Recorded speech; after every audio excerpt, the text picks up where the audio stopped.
Why do people keep acting like Rudeus is some all-powerful god who could just snap his fingers and end slavery in this world? I am genuinely furious at how low this discourse has sunk.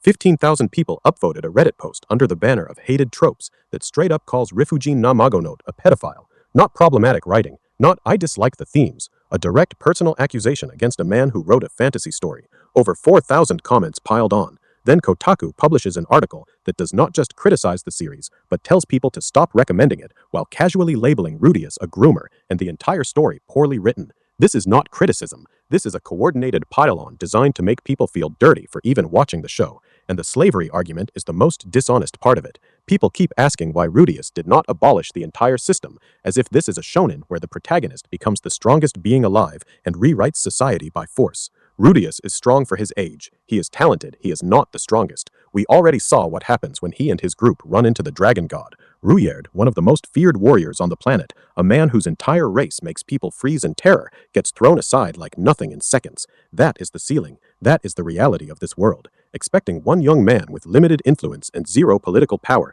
to single-handedly dismantle a global institution that has existed for centuries is pure fantasy. It is not how power works in this setting. Then comes the perfect counter from the comments. If the entire series had turned into Rudeus dedicating his life to ending slavery worldwide, the same people would have called it a white savior complex. You cannot win. You literally cannot. The goalposts are not just moving. They are designed so that every possible choice is the wrong one. Shield Hero gets a pass when characters openly accept slave contracts. Other series get a pass for darker themes, but the moment it is Mushoku Tensei, suddenly the standard becomes absolute moral purity or nothing. That is not media analysis. That is selective outrage. The author has already said he does not condone slavery. He wrote Rudeus as a character who does not feel intense hatred for a system that is normal in that world, because imposing modern values on a medieval fantasy setting without any foundation is not the story he wanted to tell. Rudeus is a flawed man trying to become better in a brutal place. That is the entire point. Growth. Not instant perfection, not becoming the global justice warrior, just one person trying not to waste his second chance.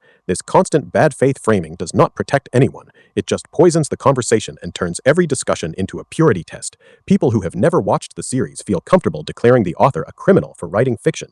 That should make every single one of us angry. Why do people keep acting like Rudeus is some all-powerful god who could just snap his fingers and end slavery in this world?